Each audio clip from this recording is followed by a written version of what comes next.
కృష్ణ భక్తి అంటే సమస్త పాపాల నుంచి తను దూరం అవ్వడం అన్నమాట. అందుకే ఈ పాపాలన్నీ తొలగిపోతాయి. మరి ఈ పాపాలన్నీ తొలగిపోయినప్పుడు ఏమవుతుందంట? యుద్ధాలే జరగవు, అంటువ్యాధులు రావు, ప్రశాంతంగా ఉంటుంది. ప్రతి ఒక్కరు కూడా నీ రాజ్యంలో ఉన్నటువంటి ప్రతి ఒక్కరు కూడా భగవంతుడి యొక్క భక్తులుగా అయ్యే విధంగా నువ్వు నీ యొక్క కర్తవ్య పాలన చెయ్యి అనేసి చెప్తున్నాడు అనమాట. అలా చెయ్యకుండా కేవలము పన్నులు మాత్రమే వసూలు చేస్తే, ఓన్లీ ట్యాక్స్ కలెక్షన్ అంతే, ఓన్లీ ట్యాక్స్ కలెక్షన్ చేస్తే అప్పుడు ఏమవుతుందంట? నువ్వు పాపం పొందినవాడు అవుతావు. ఎందుకు? నీ యొక్క రాజ్య ప్రజల యొక్క ధర్మాన్ని నువ్వు కాపాడకుండా, వాళ్ళకి ఆ కృష్ణ భక్తిని నేర్పించకుండా నువ్వు ఓన్లీ వాళ్ళ దగ్గర నుంచి ట్యాక్స్ వసూలు చేస్తే వాళ్ళ యొక్క పాపాన్ని నువ్వు పొందాల్సి వస్తుంది అనేసి చెప్తున్నాడు అనమాట. మరి అలా అంటే వాళ్ళ యొక్క కర్తవ్య నిర్వహణ చేయనటువంటి తల్లిదండ్రులు, గురువు, తర్వాత పిల్లలు, వీళ్ళందరూ కూడా రక్షించబడకపోతే వాళ్ళ యొక్క పాపం పంచుకోవాల్సి వస్తుంది. అంటే తల్లిదండ్రి కూడా పిల్లలకి కృష్ణ భక్తిని ఇవ్వకపోతే వాళ్ళ యొక్క పాపాన్ని వీళ్ళు పంచుకోవాల్సి వస్తుంది. గురువు కూడా తన శిష్యుడిని కృష్ణ భక్తి మార్గంలో నడిపించకపోతే తను కూడా ఆ పాపాన్ని తను పొందాల్సి వస్తుంది అనమాట. మరి గురువు అనేవాడు ఎలా ఉంటాడు? తన యొక్క శిష్యుడి యొక్క పాపాల నుంచి తనని బయటికి తీసుకొచ్చే విధంగా ఉంటాడనమాట. మరి అలా చెయ్యకపోతే ఆ శిష్యుడి యొక్క పాపం తను మొయ్యాల్సి వస్తుంది అనమాట. ప్రభుపాదుల వారు ఏమంటున్నారంటే, ఇప్పుడున్నటువంటి సంఘ పెద్దలు ఎవరైతే ఉన్నారో, ఈ నాయకులు ఎవరైతే ఉన్నారో వాళ్ళకి ఈ విషయం తెలియదు. అందుకే వాళ్ళు ఏం చేస్తున్నారు అంటే ఈ దొంగలని, మోసగాలని పెంచుతూ ఉన్నారు వాళ్ళు అనేసి చెప్తున్నారనమాట. వాళ్ళు ఆ విధంగా పెంచడం వల్ల ఈ జనుల మధ్యలో ఉద్రిక్తత, తర్వాత యుద్ధము నిరంతరంగా సాగుతూ వస్తున్నాయి, వ్యాకులత పెరుగుతూ ఉంది, ఎక్కడ కూడా ప్రశాంతత లేదు అనేసి చెప్తున్నారు. ఎవరైతే ఈ రాజకీయ నాయకులు ఉన్నారో మీరు చేసేటటువంటి పనులకి నరకానికి వెళ్తారు, అధోగతి పొందుతారు అని తెలిసిన వాడు ఆ విధంగా చెయ్యడు. అలా తెలిసినా కూడా చేస్తారేమో. సరేలేండి, చచ్చాక ఎవరు చూస్తున్నారు? బ్రతుకున్న రోజులు బాగా ఎంజాయ్ చేసేద్దాం అనుకుంటున్నారు ఈ కాలం వాళ్ళు. సో వాళ్ళేమి భయపడరు అనుకుంటా. చచ్చిపోయాక నువ్వు అలా అవుతావు, ఇలా అవుతావు అంటే కూడా వాళ్ళు భయపడరు అనుకుంటా బహుశా. కానీ ప్రభుపాదుల వారు ఉన్న సమయానికి అంటే అంతో కొంత గొప్ప భయం ఉండేనేమో అందరికి. నాకు తెలిసి ఇప్పుడు అసలు ఆ భయాన్ని వదిలేసినట్టున్నారు కదా అసలు. ఏవం ద్విజాగ్రామానుతానువృత్తా ధర్మప్రదానోన్యతమో వితాస్య హస్వేన కాలేన గృహోపయాతాన్ ద్రష్టాసి సిద్ధాననురక్తలోకః. ఇంకా విష్ణు ఏమంటున్నాడంటే, గురు శిష్యు పరంపరలో శ్రవణం ద్వారా గ్రహించినటువంటి ఉపదేశాలని నువ్వు పాటించు, గ్రహించి వాటిని నీ యొక్క రాజ్య ప్రజలలో పాలన చెయ్యి. అప్పుడు ఏమవుతుందంట? ఈ ధర్మ విధానంని అనుసరించి నీ ప్రజలందరూ కూడా సుఖవంతులు అవుతారు అనేసి చెప్తున్నారనమాట. సో ఆ విధంగా నీ యొక్క రాజపాలన చేస్తూ ఉంటే నువ్వు ఈ చతురు కుమారులని నువ్వు చూడగలుగుతావు. అంటే కొన్ని రోజులు నువ్వు ఈ విధంగా చేసిన తర్వాత ఎప్పుడైతే పృథు మహారాజు ఇంకా తను అయిపోతుంది తంది కార్యం, ఇక్కడ ఈ కార్యాలు అయిపోయే సమయానికి స్వయంగా ఈ చతుర్ కుమారులు సనక సనందన సనత్ కుమారులు ఎవరైతే ఉన్నారో వీళ్ళు నలుగురు స్వయంగా పృథు మహారాజు దగ్గరికి వచ్చి ఉపదేశం ఇస్తారనమాట. ఆ విషయాన్ని కూడా విష్ణు ఇక్కడ చెప్తున్నాడు అనమాట. విష్ణు భగవానుడు పలికను పృథు మహారాజా ద్విజవర్యులు పరంపరానుగతముగా గురు శిష్య పరంపరలో శ్రవణము ద్వారా గ్రహించి వసిగినట్టి ఉపదేశములను అనుసరించి హరికృష్ణ అనుసరించి ప్రజాపాలనం చేసినచో ఎటువంటి మానసిక కల్పనము లేకుండా వారొసగిన ధర్మ విధానమును అనుసరించినచో ప్రజలందరూ సుఖవంతులై నిన్ను అభిమానింతురు. త్వరలోనే నీ వట్టి సిద్ధ పురుషులను నలుగురు కుమారులను సనకుడు, సనాతనుడు, సనందనుడు, సనత్ కుమారులను గాంచగలవు. సో నువ్వు ఆ విధంగా చేస్తున్న తర్వాత ఇంకా ఎప్పుడైతే ఇప్పుడు పృథు మహారాజు యొక్క కార్యం అయిపోతుందో, తన యొక్క రాజపాలన, తన యొక్క కర్తవ్యం అయిపోతుందో అప్పటికి స్వయంగా ఈ నలుగురు నీ దగ్గరికి వస్తారు అని చెప్పేసి చెప్తున్నారన్నమాట.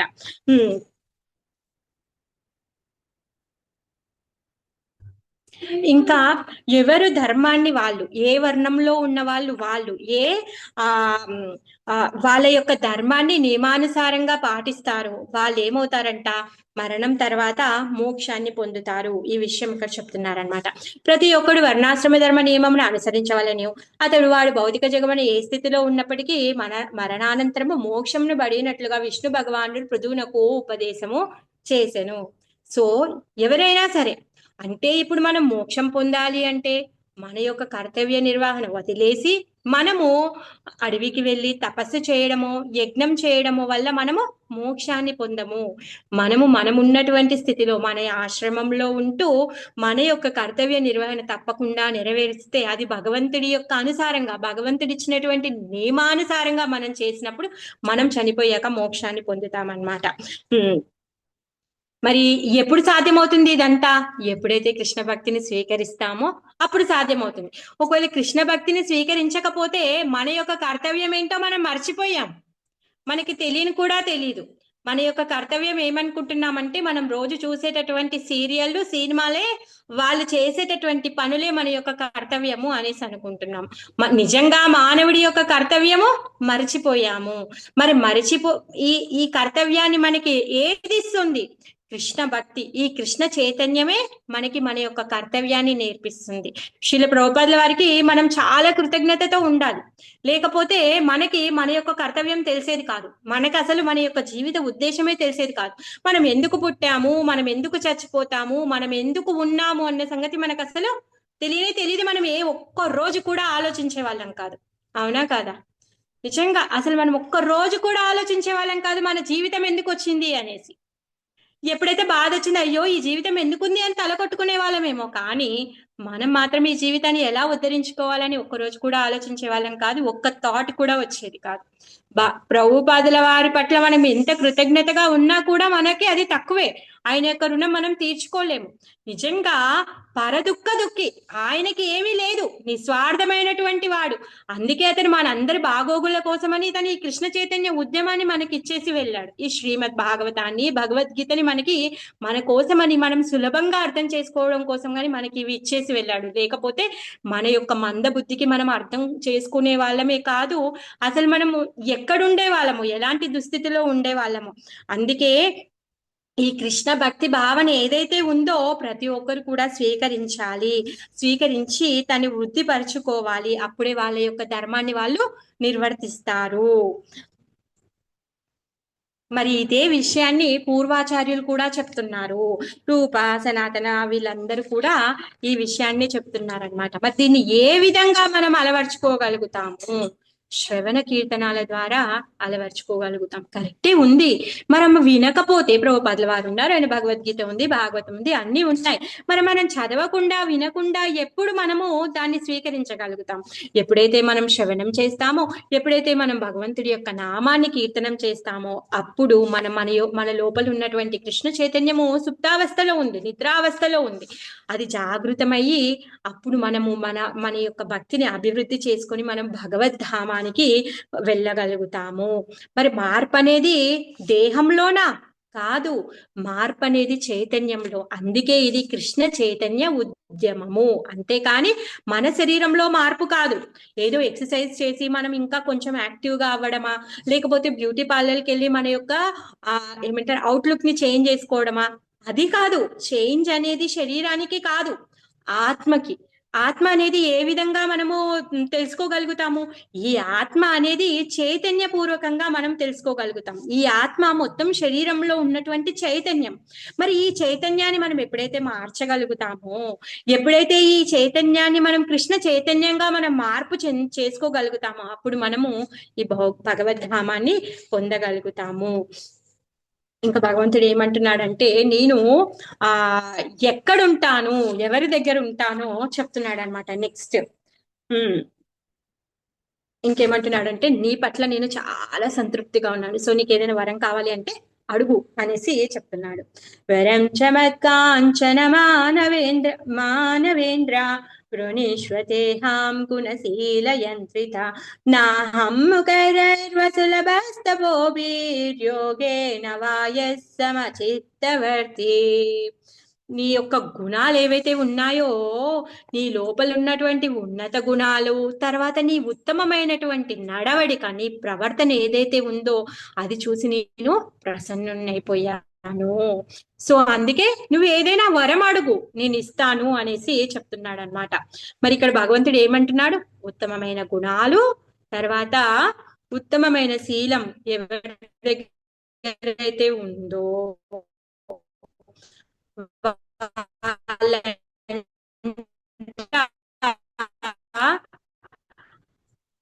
ఈ ఎవరైతే భగవంతుని పొందడానికి యజ్ఞాలు, యాగాలు, తపస్సులు చేస్తారో వాళ్ళు భగవంతుడి యొక్క అనుగ్రహాన్ని పొందలేరంట. కేవలం ఈ ఉత్తమమైనటువంటి గుణాలు, ఉత్తమ ప్రవర్తన కలిగినటువంటి వాళ్ళు ఈ భగవంతుడి యొక్క అనుగ్రహాన్ని పొందుతారు అనేసి భగవంతుడు చెప్తున్నాడు అనమాట. నేను ఎప్పుడు వాళ్ళ యొక్క హృదయంలో ఉంటాను అనేసి చెప్తున్నాడు. వాళ్ళ హృదయంలో నేను ఎప్పుడు నిలిచి ఉంటాను. అదేంటండి, ప్రతి హృదయంలో ఉంటాడు పరమాత్మ అని ఎప్పటి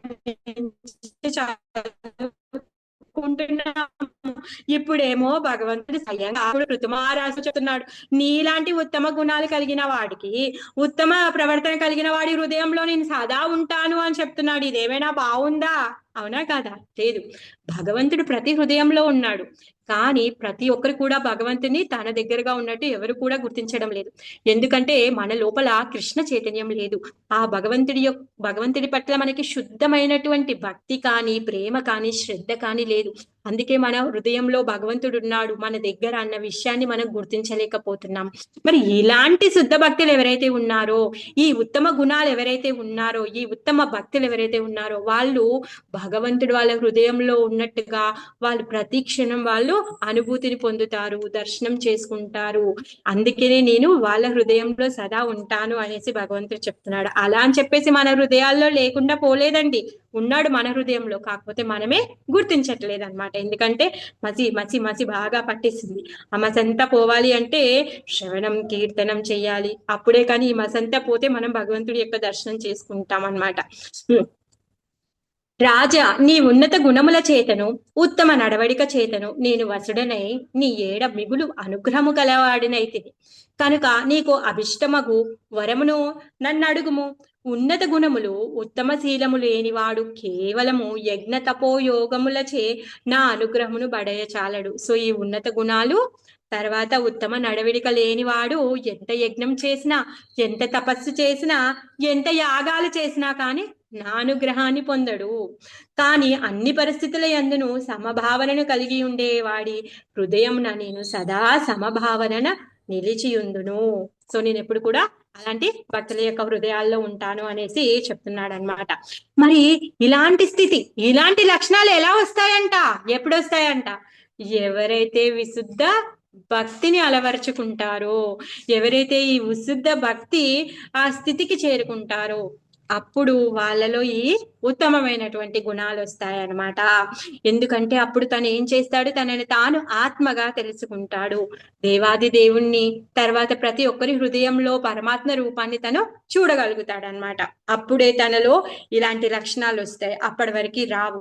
మరి అప్పటి వరకు ఏం చేయాలి? మనము శ్రవణ కీర్తనాలని చేస్తూ ఉండాలి, చెయ్యగా చెయ్యగా చెయ్యగా. అందుకే ఎప్పుడైతే భగవంతుడి యొక్క కథాశ్రవణం మన చెవుల్లో నుంచి హృదయంలోకి వెళ్ళి మన హృదయంలో ఉన్నటువంటి మలినాలన్నీ నెమ్మదిగా తొలగిపోతాయి. తొలగిపోయిన తర్వాతే అప్పుడు మన హృదయంలో ఉన్నటువంటి పరమాత్మని, భగవంతుని మనం దర్శనం చేసుకోగలుగుతాం. అప్పుడే ఉత్తమ లక్షణాలన్నీ కూడా మనకు వస్తాయి అన్నమాట. ఈ భక్తునికి ఉండేటటువంటి 24 సద్గుణాల గురించి ఇక్కడ ప్రభుపాదుల వారు చెప్తున్నారనమాట. ఏంటా సద్గుణాలు చూద్దాం. ఎల్లరి ఏడ దయని కలిగి ఉండుట. సో ఎవరితోనూ జగడం ఆడకుండుట. మనకి ఊరికేనే కోపం వస్తుంది, మనకి అంటే ఇన్ ద సెన్స్ నాకైతే చాలా కోపం వస్తుంది. ఎవరైనా ఏమన్నారు అనుకోండి, నేను వాళ్ళ ముఖం ముందు అనేస్తాను. పరతత్వమున స్థిరుడై ఉండుట. కానీ ఎప్పుడైనా బాగా పెద్ద కష్టాలు వచ్చాయనుకోండి, అప్పుడు ఏమనుకుంటాం, నిజంగా దేవుడు ఉన్నాడా అనేసి అనుకుంటాం కదా. సో స్థిరుడై ఉంటాడు. సో దేవాది దేవుడు ఉన్నాడు, తను నన్ను రక్షిస్తాడని. ఎల్లరి ఏడ సమభావన కలిగి ఉండుట. అలాంటి సాధ్యమవుతుందా? భగవద్గీతలో కూడా చెప్తాడు, నిర్వేర సర్వభూతేషు. ఎవరి పట్ల కూడా వైరం ఉండొద్దంట. అదేంటండి, కురుక్షేత్ర యుద్ధంలో యుద్ధం చేయడానికే తీసుకొని వచ్చాడు. ఆ వైరంతో ఇప్పుడు ఆ ఆపోజిట్ పార్టీని చంపేయమంటున్నాడు. మళ్ళీ బోధించేటప్పుడు ఏం చెప్తున్నాడు? నిర్వేర సర్వభూతేషు. సో కృష్ణ ఇలాంటి పనులు చేస్తూ ఉంటాడు. అంటే వాళ్ళ యొక్క ఉమ్, చెడు స్వభావాన్ని ఖండించమని చెప్తున్నాడు, కానీ వాళ్ళ పట్ల ద్వేషాన్ని పెట్టుకోవద్దు అని చెప్తున్నాడు. ఆ విధంగా ప్రతి జీవి పట్ల సమభావనతో ఉండాలి. అర్జునుడు ఎంత గొప్పవాడండి! ఈ పాండవులందరూ ఎంత గొప్పవారు! విషం పెట్టారు, ఇంటికి నిప్పు పెట్టారు, పెళ్ళాన్ని రచ్చకి లాగారు, రాజ్యం తీసేసుకున్నారు, అడవికి పంపించారు, నానా రకాల కష్టాలు పెట్టినా కానీ వాళ్ళ పట్ల వాళ్ళకి ద్వేషం లేదండి. కురుక్షేత్ర యుద్ధానికి రంగంలోకి తీసుకొని వచ్చి అంత రెడీ అయ్యి గాంధీవాన్ని పట్టుకొని ఏమంటున్నాడు? అయ్యో, వీళ్ళందరూ నా వాళ్ళే, నేను వీళ్ళందరిని ఎలా చంపుతాను స్వామి అనేసి అంటున్నాడు. అప్పుడు కృష్ణుడు ఏమంటున్నాడు? వాళ్ళ పట్ల నీకు ద్వేషం లేదు, కరెక్టే, ఎందుకంటే భక్తుడు అనేవాడు పరదుఃఖ దుఃఖిగా ఉంటాడు. మరి ఇప్పుడు వాళ్ళని చంపడం కాదు, వాళ్ళ కాలక్రమంలో ఎలాగో చనిపోతారు, కాకపోతే వాళ్ళని ఇప్పుడు అలా వదిలేస్తే వాళ్ళు చేసేటటువంటి ఆగడాలు ఏవైతే ఉన్నాయో, అధర్మాలు ఏవైతే ఉన్నాయో అవి ఇంకా పెరిగిపోతాయి. అందుకే వాళ్ళకి పనిష్మెంట్ గా ఇప్పుడు యుద్ధం చేయాలి, వాళ్ళ యొక్క అధర్మ ప్రవృత్తిని ఖండించాలి అని చెప్పేసి భగవంతుడు చెప్పాడు. మరి అలాంటి ఉత్తమ గుణాన్ని మనం కూడా పెంపొందించుకోవాలి. తర్వాత ఎల్లరి ఏడ సమభావము, దోషరహిత్యము, దోషరాహిత్యము. దోషరాహిత్యం అంటే ఎక్కడ కూడా దోషాలు చూడొద్దు, ప్రతి ఒక్కరిలో కూడా మంచితనమే చూడాలంట. మరి ఎలాంటి కళ్ళద్దాలు పెట్టుకుంటే అలా కనిపిస్తుంది. ఎలా? ఒక రోజంట ద్రోణాచార్యుడు చెప్పాడంట, ఏమన్నాడంట? దుర్యోధన్ని పిలిచి రాజ్యంలోకి వెళ్ళి నువ్వు ఒక్కరినైనా సరే మంచివాడిని పట్టుకొని రా అని చెప్పాడంట. సాయంత్రం వరకు సమయం ఇచ్చాడు. యుధిష్ఠిర్ని పిలిచి నువ్వు సాయంత్రం వరకు నీకు సమయాన్ని ఇస్తున్నాను, ఒక చెడ్డవాన్ని పట్టుకొని రా రాజ్యం నుంచి అని చెప్పాడంట. అయితే సాయంత్రము ఇద్దరు ఖాళీ చేతులతో వచ్చారు, ఎవరిని తీసుకొని రాలేదు. దుర్యోధన్ని ద్రోణాచార్యుడు అడిగాడంటే, ఏంటి దొరకలేదా అంటే, ఈ రాజ్యంలో అందరు చెడ్డవాళ్ళే కనిపిస్తున్నారు, ఒక్కడు కూడా మంచివాడు కనిపించట్లేదు అనేసి అన్నాడు. ధర్మరాజుకి ఏమో ఎవరు కూడా చెడ్డవాళ్ళు కనిపించట్లేదు, అందరూ మంచి వాళ్ళే కనిపిస్తున్నారు అనమాట. సో ఆ విధంగా దోషాలని చూసేవాడికి అందరూ దోషులుగానే కనిపిస్తారు, మంచి చూసేవాడికి మంచి వాళ్ళలానే కనిపిస్తాడు అనమాట. ఎలాంటి కళ్ళద్దాలు పెట్టుకుంటే లోకం అలా కనిపిస్తుంది. సో ఎలాంటి రంగు కళ్ళద్దాలు పెట్టుకుంటే అదే రంగులో కనిపిస్తుంది కదా. అలా ఈ దోషరాహిత్యం, మనం దోషాలని చూడడం ఆపేయాలి. దానశీలం, దానం చేయడం, మృదుత్వం, సో కఠోర హృదయం కాకుండా మృదు స్వభావంతో ఉండడం, శుచిత్వం, ఎప్పుడు బాహిరంగంగా అంతరంగిక, బహిరంగంగా ఎంత శుచిగా ఉన్నా లోపల మనసు మలినాలతో ఉంటే అది నిజమైన శుచిత్వం కాదు. సరళత్వం, క్రిటికల్ గా ఉండొద్దు, చాలా సరళంగా ఉండడం, పరోపకారత్వం, ఎప్పుడు హెల్పింగ్ నేచర్, తర్వాత శాంత గుణం, ఎప్పుడు ప్రశాంతంగా ఉండడము, యాంగ్జైటీలో కాదనమాట. కృష్ణుని అందే సంపూర్ణ అనురక్తి, భగవంతుడి పట్ల అనురక్తి కలిగి ఉండడం, భౌతిక మగు అత్యాశ లేకుండుట. సో భగవంతుడు ఏది ఇస్తే అది భగవంతుడి యొక్క ప్రసాదం, సో ఇంకెక్కువ కావాలని ఆశించకుండా ఉండడం, వినయ సంపన్నత్వం, వినయంతో ఉండడం, స్థిరత్వం, స్థిరంగా ఉండడం, ఆత్మ సంయమము, మితాహారము, సో ఎంత కావాలో అంతే తినడం, ఎక్కువగా ఓవర్ ఈటింగ్ చేయదు, వివేకత్వం, ఎప్పుడు తెలివితో ఉండాలి. భగవంతుడు ఏమంటాడు?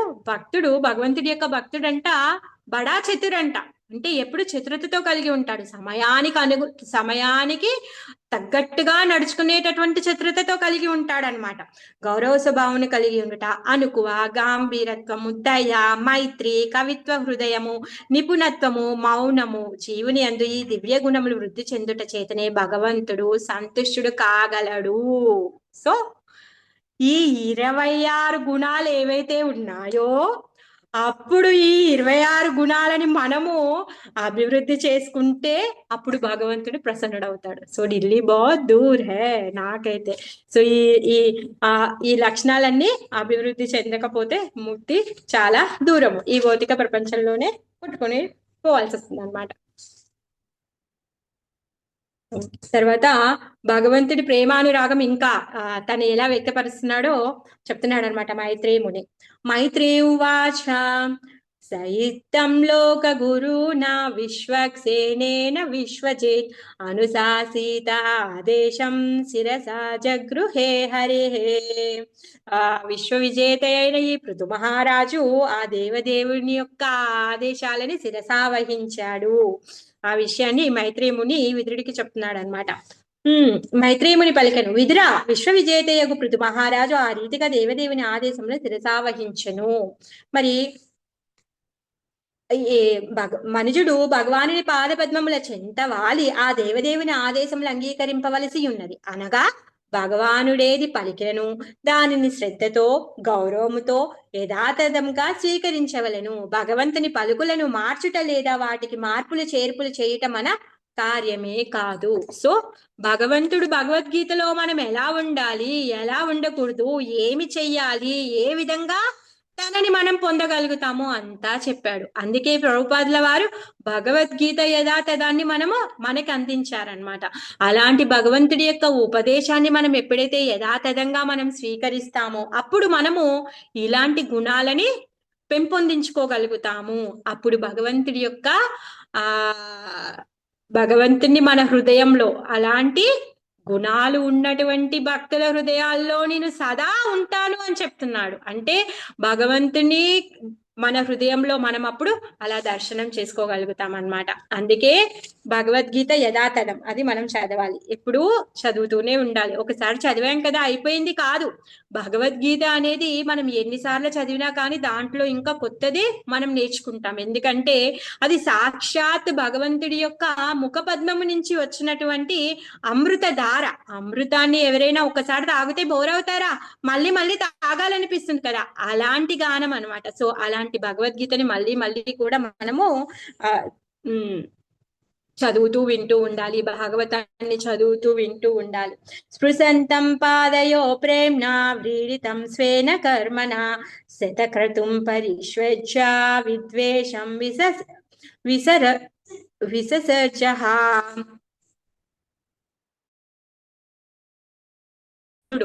ఆ ఇంద్రుడు పాపం సిగ్గుపడుతున్నాడంట. ఆ సిగ్గుపడుతూ ఇప్పుడు పృథు మహారాజు యొక్క పాదాలని పైన పడి తను క్షమాపణ అడుగుతున్నాడు అనమాట. సో అప్పుడు వెంటనే పృథు మహారాజు ఏం చేశాడంటే ఆ ఇంద్రుణ్ణి లేపి తను ఆయననే ఆలింగనం చేసుకున్నాడు అనమాట. ఎందుకంటే పృథు మహారాజు గొప్ప భక్తుడు. ఇప్పుడు ఆ ఇంద్రుణ్ణి తన పాదాలని ముట్టుకోవద్దు అని తను అనుకుంటున్నాడు అనమాట. ఇంద్రుడు ఏమనుకుంటున్నాడు, తను చేసినటువంటి అపరాధానికి పృథు మహారాజు యొక్క పాదాల మీద పడాలి అని తను అనుకున్నాడు. కానీ పృథు మహారాజు అలా అనుకోవట్లేదు, తనని లేవనెత్తి తనని ఆలింగనం చేసుకుంటున్నాడు అనమాట.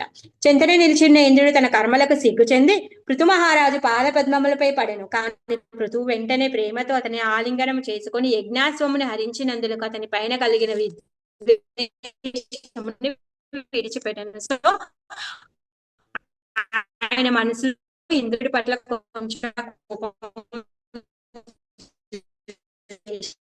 లేకుండా దాన్ని వదిలేసాడు, మనస్ఫూర్తిగా తన ఆలయం చేసుకున్నాడు అనమాట. ఇంద్రుడేం సామాన్యమైన వాడు, సాక్షాత్ పుడతాడు. ఎవరైనా సామాన్యమైన వాళ్ళు దేవదేవ రాలేరు. కాకపోతే మరి ఇలాంటి క్షణలో ఉన్నటువంటి లోపలని మన లోపల ఆ విధంగా ఈ ఎప్పుడైతే భగవంతుడు ఆయన భక్తుల పట్ల అపరాధం చేశారో వాళ్ళని క్షమించడు. ఎగ్జాంపుల్ మనకు తెలుసు కదా, అంబరీష్ మహారాజు పట్ల దుర్వాసముని చేసినటువంటి అపరాధానికి స్వయంగా సుదర్శన చక్రమే ఆయన వెంట పడుతుంది. పాపం అంతా తిరిగి వచ్చి కూడా భగవంతుడి యొక్క పాదాలని పట్టుకుంటే భగవంతుడు అంటే నా చేతిలో ఏం లేదయ్యా, నువ్వు వెళ్ళి అంబరీషుడి దగ్గరికి వెళ్ళు అని చెప్తుంది. సో ఆ విధంగా అంబరీషుడి దగ్గరికి వెళ్ళినప్పుడు ఆ సుదర్శన చక్రము శాంతింపబడుతుంది అనమాట. ఆ విధంగా భగవంతుడు తన భక్తుల పట్ల చేసినటువంటి అపరాధాలని తను మెచ్చడు అనమాట. తను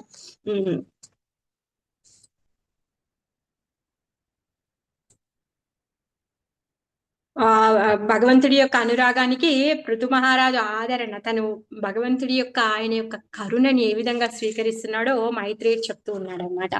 భగవానత విశ్వాత్మా పృతో నోపాహృతార్హణ సముజ్జీహానయ భక్త్యా గృహీత చరణాంబుజ. సో భగవంతుడికి పృథు మహారాజు పట్ల ఇంకా కరుణ ఉప్పొంగుతుంది అనమాట. ఉప్పొంగుతూ ఉంటే అప్పుడు ఏమంటారు, పృథు మహారాజు కూడా ఆయనలో భక్తి పారవస్యం ఇంకా పెరిగిపోతుంది అనమాట. అంతటా పృథు మహారాజు తన ఏడు అమిత కరుణామయుడైనట్టు దేవదేవుని పాదపద్మములను అర్చించను.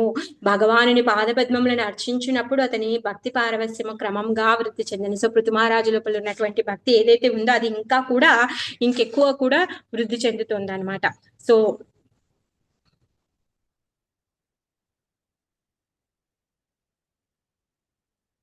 తన సేవలో ఉన్నటువంటి వాళ్ళకి తను మొగ్గు చూపుతాడు. మరి ఇది పక్షపాతమా? కాదు కదా. ఎవరైతే ప్రేమానురాగంతో భగవంతుడి సేవలో ఉంటారో వాళ్ళ హృదయంలో ఉన్నటువంటి పరమాత్మ వాళ్ళతో ప్రత్యక్ష సంబంధాన్ని కలిగి ఉంటాడు. తేషాం సతతయుక్తానాం భజతాం ప్రీతి పూర్వకం దదామి బుద్ధి యోగంతం ఏనా మాముపయాంతి తే. సో ఎవరైతే నిరంతరం భక్తియుత సేవలో ఉంటారో వాళ్ళతో కనెక్షన్ ఉంటుంది. మనము అలాంటి భక్తి మన హృదయంలో లేదు కాబట్టి ఆ కనెక్షన్ కట్ అయిపోయింది. ఆ కనెక్షన్ మళ్ళీ రిపేర్ చెయ్యొచ్చు. ఎలా రిపేర్ అవుతుంది? తేషాం సతతయుక్తానాం భజతాం ప్రీతిపూర్వకం. ఎప్పుడు భగవంతుడిని ప్రేమానురాగంతో మనము భగవంతుడికి శరణాగతి పొంది భగవంతుడి యొక్క భక్తియుత సేవలో ఉంటామో అప్పుడు ఈ కట్ అయిపోయినటువంటి కనెక్షన్ ఏదైతే ఉందో అది రిపేర్ అవుతుంది అనమాట. సో అందుకే ఇక్కడ భగవంతుడు అలాంటి భక్తుల యొక్క హృదయంలో పరమాత్మ రూపంలో ఉండి నేను ఎప్పుడూ సంబంధం కలిగి ఉంటాను అనేసి చెప్తున్నాడు అనమాట. భగవంతుడు చాలా దగ్గర ఉన్నాడు, కాకపోతే మనమే ఆయన యొక్క కనెక్షన్ ని గుర్తించలేకపోతున్నాం అనమాట. ఎవరైతే ఇలాంటి ఉత్తమ భక్తులు ఉన్నారో వాళ్ళు ఏం చేస్తారు? వాళ్ళు ప్రతి క్షణము లోపల నుంచి భగవంతుడు ఇచ్చేటటువంటి ఆదేశాలను వాళ్ళు స్వీకరిస్తారు. అందుకే వాళ్ళు ఎప్పుడు కూడా తప్పు చేయరు. భక్తుడు, విశుద్ధ భక్తుడు ఎప్పుడు కూడా తప్పు చెయ్యడు. అందుకే భగవంతుడు కూడా, మరి ఇది పక్షపాతం అంటే కాదు, ఆయనకు అసలు ఎవరి పట్ల పక్షపాతం లేదు, ప్రతి ఒక్కరి హృదయంలో ఉన్నాడు. కాకపోతే మనమే ఆయనని రిసీవ్ చేసుకోవట్లేదు, ఎందుకంటే మనం కనెక్షన్ కట్ చేసాం. ఎందుకంటే మనకు ఉన్నటువంటి భౌతిక ఆకర్షణలు ఏవైతే ఉన్నాయో ఆకర్షణ వల్ల ఈ కనెక్షన్ ని మనం కట్ చేసాం. అలా కాకుండా మనం భగవంతుని వైపు మన యొక్క ఆకర్షణని పెంచుకొని, మన యొక్క శ్రవణ కీర్తనాలని పెంచుకొని, మన యొక్క శ్రద్ధ భక్తులను పెంచుకోవడం వల్ల ఈ కనెక్షన్ మళ్ళీ రిపేర్ అవుతుంది అన్నమాట. సాధిరాజో రచితాంజలిర్హరిం విలోకితుం నాసకదశ్రులోచన నకించనో వాచ సబాష్ప విక్లవో హృదోపగుహ్యాముమదావస్థితః. సో ఇంకా పృథు మహారాజు నోట్లో నుంచి మాట రావట్లే, కళ్ళల్లో నీళ్ళు నిండిపోయాయి, భగవంతుడి యొక్క దర్శనం కూడా సరిగ్గా చేసుకోలేకపోతున్నాడు.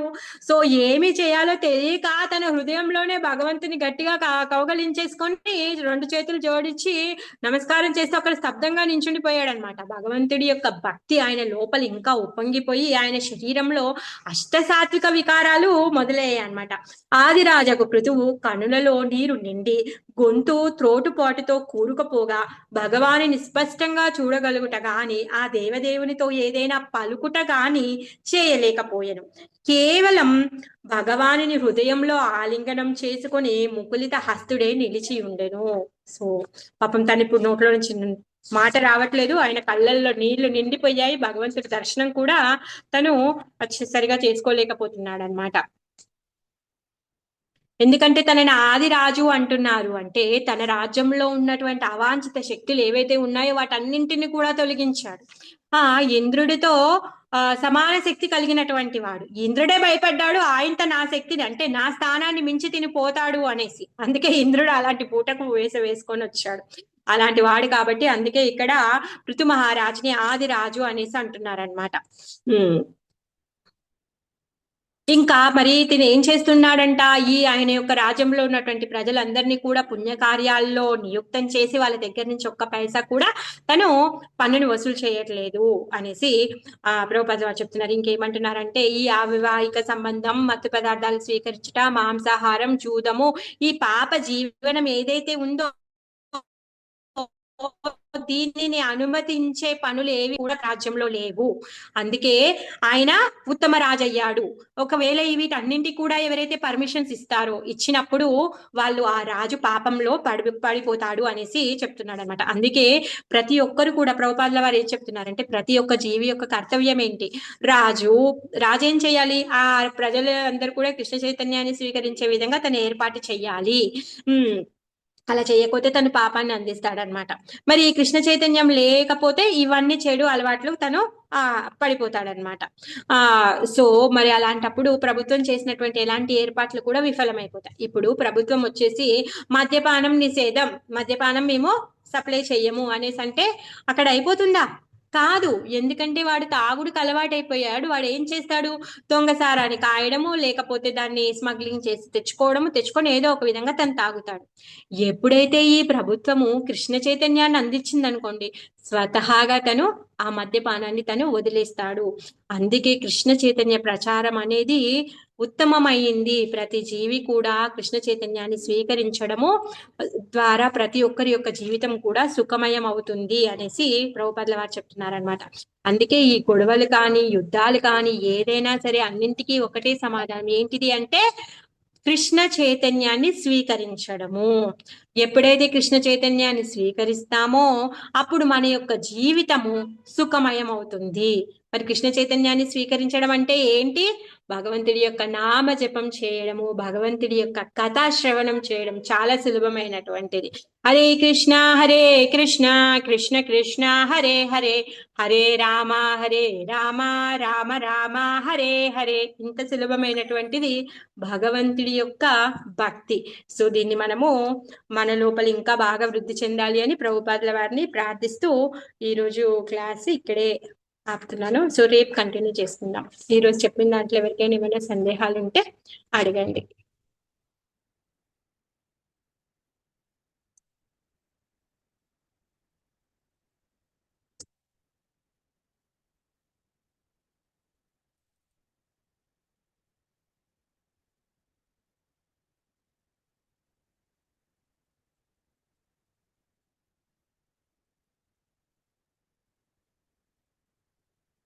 హరే కృష్ణ. హరే కృష్ణ మాతాజీ. హరే కృష్ణ. ఏకాదశి కథ గురించి ఏమైనా చెప్పగలచ్చు? మీరు స్టార్టింగ్ చూసాను, మీరు జాయిన్ అవ్వలేదని చెప్పేసి నేను ఇంకా భాగవతం కంటిన్యూ టైం మాతాజీ. అంటే టైం ఉందా మరి? అందరికి బిజీగా ఉన్నారా? ఏం లేదు, ఏమైతే తింటాము అడగండి ఒకసారి. సరే సరే మాతాజీ.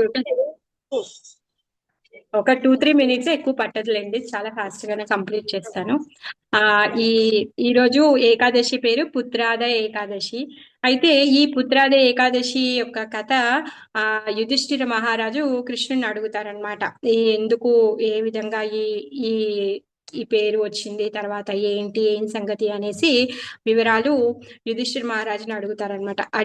యుధిష్ఠిర మహారాజు కృష్ణుని అడుగుతారనమాట. అడిగినప్పుడు కృష్ణుడు చెప్తాడు ఏంటి అంటే ఈ ఏకాదశి చాలా ముఖ్యమైంది అనేసి చెప్తాడనమాట.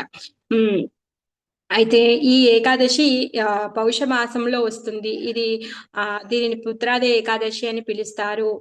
తర్వాత ఈ ఏకాదశి రోజు నామజపాన్ని ఎక్కువగా చేయాలి, తర్వాత భగవంతుడికి దీపదానం చేయాలి అనేసి చెప్తాడు. ఇంకా రాత్రిపూట వైష్ణవులతో కలిసి భగవంతుడి యొక్క నామకీర్తన భగవంతుడి యొక్క కథలని వింటూ జాగరణ చేయాలి అనేసి చెప్తాడనమాట. అయితే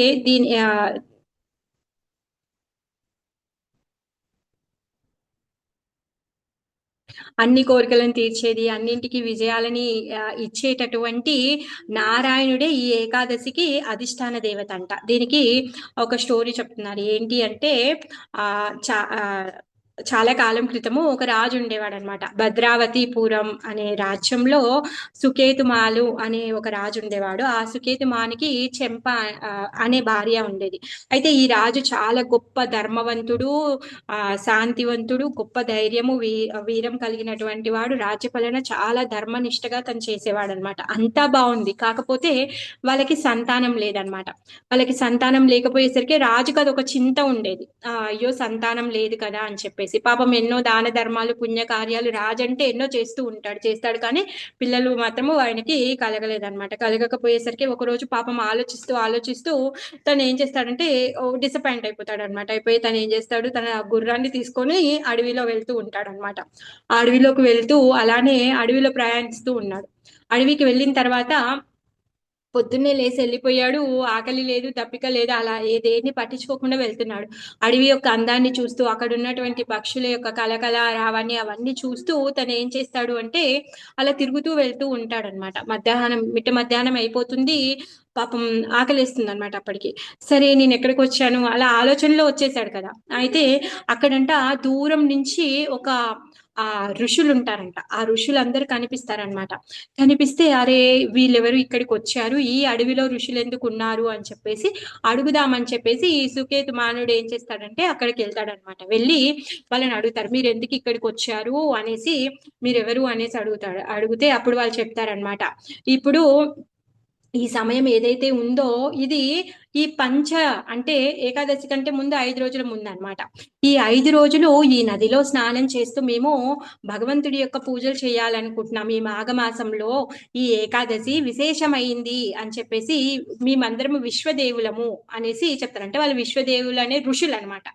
ఆ ఋషులందరూ ఈ 5 రోజులు మాఘ స్నానాన్ని చేసి ఈ పుత్రాద ఏకాదశి ఆ ఉపవాసాన్ని ఆచరించడం కోసం గాని వాళ్ళు అక్కడికి వచ్చారనమాట. ఆ నది తటానికి వచ్చారనమాట. ఆ నది తటానికి వచ్చి చెప్తారనమాట. మరి ఎవరైతే ఈ వ్రతాన్ని చేస్తారో వాళ్ళకు అభిష్టాలన్నీ నెరవేరుతాయి, సో ఉత్తమమైన పుత్రుడు లభిస్తాడు అని చెప్పగానే పాపం రాజుకి కొడుకు లేడని బాధ ఉంది కదా.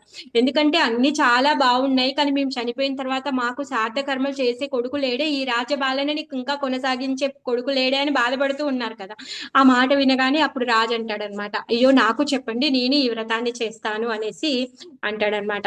అప్పుడు వాళ్ళు ఏకాదశి వ్రతాన్ని ఏ విధంగా చేయాలో చెప్పి 5 రోజులు నదీ స్నానము చేసి ఆ ఏకాదశి వ్రతాన్ని చేసి జాగరణ చేసి తర్వాత తెల్లారి రోజు పారాయణ సమయంలో భగవంతునికి నైవేద్యాన్ని అర్పించి తీసుకోవడం అవన్నీ చెప్తారనమాట. సో ఏమంటారంటే ఈ పుత్రాది ఏకాదశి ఎవరైతే పాటిస్తారో ఈ పుత్రాది ఏకాదశి వ్రతాన్ని చేసిన వాళ్ళు అగ్నిస్తోమ యాగం చేసిన ఫలితాన్ని పొందుతారంట. సో ఆయన ఇంకా ఇంటికి వెళ్తాడు, రాజ్యానికి వెళ్ళి ఆ విధంగా చేసిన తర్వాత ఆయనకి ఒక దక్షత కలిగినటువంటి పుత్రుడు పుడతాడనమాట. సో సేమ్ రాజుకున్నటువంటి సద్గుణాలతో కలిగినటువంటి పుత్రుడు ఆయన పొందుతాడనమాట. పొంది ఆయన యొక్క రాజపాలనని తను కొనసాగిస్తాడనమాట. సో అందుకే ఈ ఏమంటారు ఎవరైతే ఉన్నతమైన సంతానం కావాలనుకున్న వాళ్ళు ఈ ఏకాదశి రోజు ఈ ఏకాదశిని పాటిస్తారంట. సో వాళ్ళకి ఉన్నత సంతానం పొందుతారంట, వాళ్ళు చేసే కార్యాల్లో విజయాన్ని పొందుతారంట. అందుకే దీని పేరు పుత్రాది ఏకాదశి అనేసి చెప్పారనమాట. హరే కృష్ణ.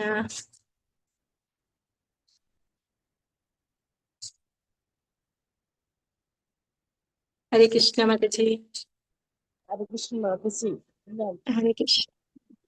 మిగిలిన వాళ్ళు వినట్లేదా ఏంటి, ఎవరు మాట్లాడుతులేదు? వింటున్నారు ఉన్నారు మాతాజీ. సరే మాతాజీ. హరే కృష్ణ. అందరికి ధన్యవాదాలు ఇంతసేపు ఓపికగా విన్నందుకు. మళ్ళీ రేపు శ్రీమద్ భాగవతం కంటిన్యూ చేసుకుందామా? రేపు 1 జనవరి బిజీగా ఉన్నారా?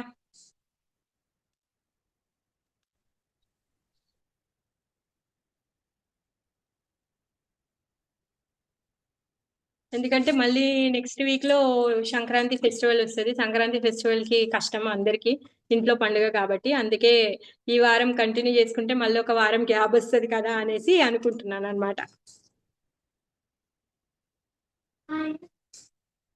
సాయంత్రం క్లాస్ ఉంటుంది.